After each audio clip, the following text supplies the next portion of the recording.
What's up, guys? Welcome back to my channel. So today is Tuesday, September 9th, and we are continuing on with our discussion around back to school with that. And we can cue the fur babies in a classroom.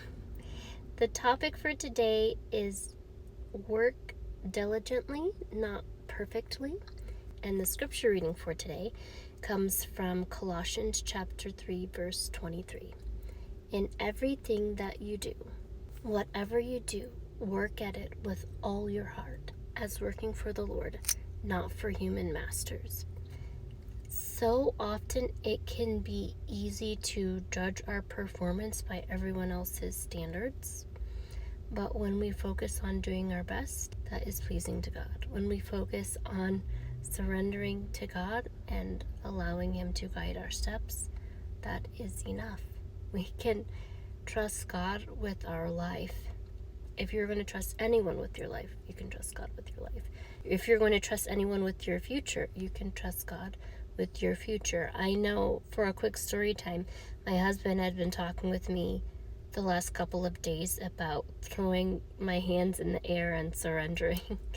And how, he's not a big fan of roller coasters, but for so long he used to be the person that was gripping onto the, how they have harnesses when you're on a roller coaster and holding it so tight to make sure that he was safe, which is valid. I mean, people have died on roller coasters, and I am not a fan of roller coasters myself.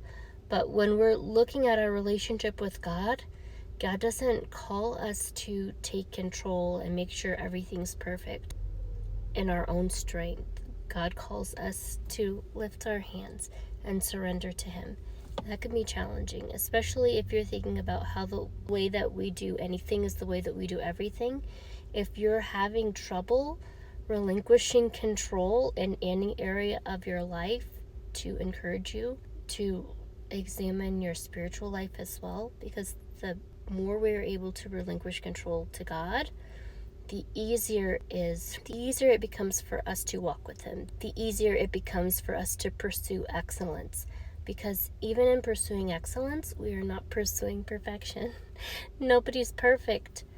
But it gives you permission to be human, to say, okay, God, thank you for loving me as I am. I'm going to walk with you.